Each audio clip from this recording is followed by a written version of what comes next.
À l'UNPI, des propriétaires sont à l'écoute d'autres propriétaires. C'est le bonus de l'émission, toujours en compagnie de Gilles Artigue pour la question cash. L'actualité récente a été marquée ce mois d'août par un nouvel incendie sur la commune d'Aubervilliers, dans un logement pourtant impropre à l'habitation. Incendie qui relance donc le débat sur la lutte contre le logement indigne. Pourquoi a-t-on l'impression qu'on n'arrive pas à endiguer ce phénomène, Gilles Artigue ? C'est vrai que j'ai été très touché par cet événement qui s'est déroulé au cours du mois d'août, parce qu'évidemment, il y a eu des victimes, et puis parce qu'on se dit que ça peut arriver. Parce que c'est récurrent, malheureusement. Dans sa ville, ça peut arriver dans les quartiers qu'on suit. Et vous avez raison, on a beaucoup de mal à endiguer ce phénomène. C'est plus de la compétence de l'État, mais une ville, bien sûr, ne peut pas être insensible à tout cela. Donc il y a, dans le cadre des interventions qu'on peut faire dans les quartiers, particulièrement les quartiers d'habitat anciens, d'habitat privé, je pense au Crédroc, une lutte contre ces phénomènes et contre les agissements particulièrement de ce qu'on appelle les marchands de sommeil. Les marchands de sommeil qui étaient visés d'ailleurs par la loi Elan, très clairement. Oui. Donc cette loi, elle a permis quand même une avancée, mais on se rend compte que ça ne résout pas totalement le problème. Donc, Alors quels sont les problèmes justement ? C'est quoi ? Déjà au niveau de l'identification, du recensement de ces logements ? Oui, c'est vrai qu'on découvre parfois que certains immeubles sont habités alors qu'ils sont impropres.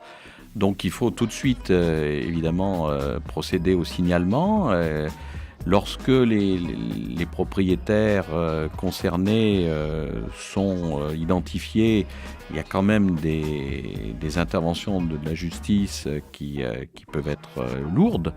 Mais est-ce que les outils juridiques justement sont suffisants pour sanctionner ? Non, je pense qu'il faudrait qu'il y ait un renforcement de la réglementation et il faut que les parlementaires s'emparent de cette question pour améliorer la loi qui reste assez déficiente sur un certain nombre de points.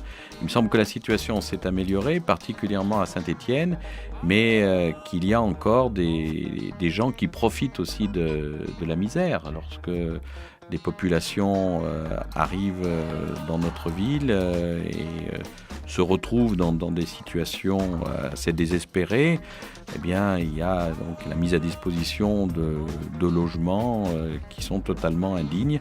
Donc moi, je souhaiterais qu'on soit beaucoup plus sévère au niveau national pour que de tels agissements puissent être éradiqués. Je rappelle que vous êtes vice-président à Saint-Étienne Métropole. Est-ce qu'à cette échelle-là, également du territoire, est-ce qu'il y a des interventions qui sont prévues pour cette lutte ?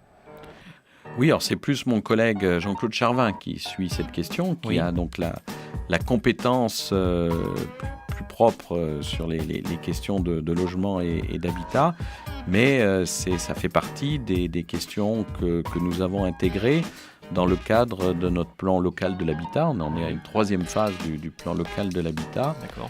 Et donc il y a cette volonté d'intervenir, pas seul, encore une fois, avec les services de la préfecture pour qu'on soit beaucoup plus sévère, parce que c'est évident que pour qu'un quartier change de manière durable et forte, il faut que sur ces questions d'habitat insalubre, on puisse apporter des réponses concrètes. Maître Malon, un mot ? Oui, moi je pense que l'arsenal des sanctions est présent et il est suffisant. Le problème, il est au niveau de l'identification des immeubles. On parle régulièrement sur cette antenne des diagnostics immobiliers qui, honnêtement, à mon sens, ne servent pas à grand-chose. Moi, je milite depuis très longtemps pour un diagnostic global des immeubles sur leur solidité, sur leur état général, même si parce que les délais de validité de ces diagnostics sont aujourd'hui relativement courts, même si on augmentait cette durée de validité pour diminuer la charge financière de réalisation de ces diagnostics, avec une transmission obligatoire en préfecture et éventuellement une transmission au parquet. Vraiment, là, il y aurait une lutte sérieuse contre l'habitat insalubre.